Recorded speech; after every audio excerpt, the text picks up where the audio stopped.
को उसके अंदर डाल देते हैं और हेलमेट को जल्दी से बंद करके पीछे की ओर भागकर एक चट्टान के पीछे छिप जाते हैं। तभी अचानक वो राक्षस जाग उठता है और खुद के चेहरे पर थप्पड़ मार ये आदमी नींद में सो रहे राक्षस का हेलमेट खोल देता है और जैक मधुमक्खी का छत्ता सावधानी से उसके मुंह के पास ले आता है, जबकि राक्षस अभी भी गहरी नींद में होता है। बाद में वे लोग छत्ते को उसके अंदर डाल देते हैं और हेलमेट को जल्दी से बंद करके पीछे की ओर भागकर एक चट्टान के पीछे छिप जाते हैं। तभी अचानक वो राक्षस जाग उठता है और खुद के चेहरे पर थप्पड़ मारने लग जाता है। तभी वो एक पोखर में कदम रख देता है और धड़ांग से नीचे गिर जाता है। जैसे ही वो राक्षस चट्टान से नीचे गिरने वाला होता है, खुशकिस्मती से वो अपना हेलमेट निकालने में कामयाब हो जाता है, लेकिन तभी एक मधुमक्खी उसे परेशान कर नीचे गिरा देती है और तीनों लोग अपनी सफलता पर खुश होने लग जाते हैं। जमीन पर गिरने से पहले वो राक्षस 30 मिनट तक आसमान में गिरता रहता है। शोर सुनते ही राजा उस राक्षस को देखने के लिए बाहर चले आते हैं, जिसे 1000 साल पहले देखा गया होता है। राजा उस अंतहीन बेल को देख सेनापति को उसे काटने का आदेश देते हैं, लेकिन सेनापति ऐसा करने से डर रहा होता है क्योंकि राजकुमारी अभी भी ऊपर होती है। राजा पहले अपनी तलवार निकालता है और उस विशाल बेल की ओर बढ़कर अपने लोगों की रक्षा के लिए उसे काटने लग जाता है। सेनापति आदेश देता है और सैनिक दिन रात उस विशाल बेल को काटने के लिए काम पर लग जाते हैं, लेकिन वे इस बात से अनजान होते हैं कि राजकुमारी और जैक मौत के मुंह से बचकर नीचे आ रहे हैं। इससे पहले कि वो कुछ समझ पाता, उसका हाथ मकड़ी के जाले में लिपट जाता है। फिर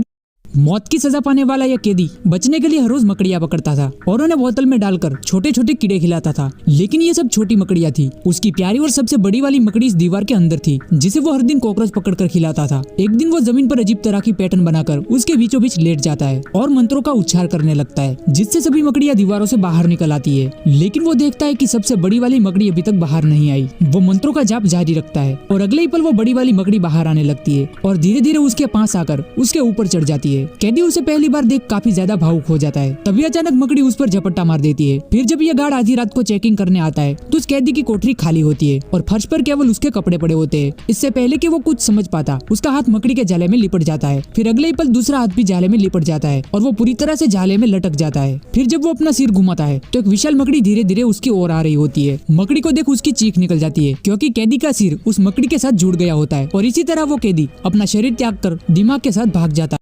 मौत की सजा पाने वाला यह कैदी बचने के लिए हर रोज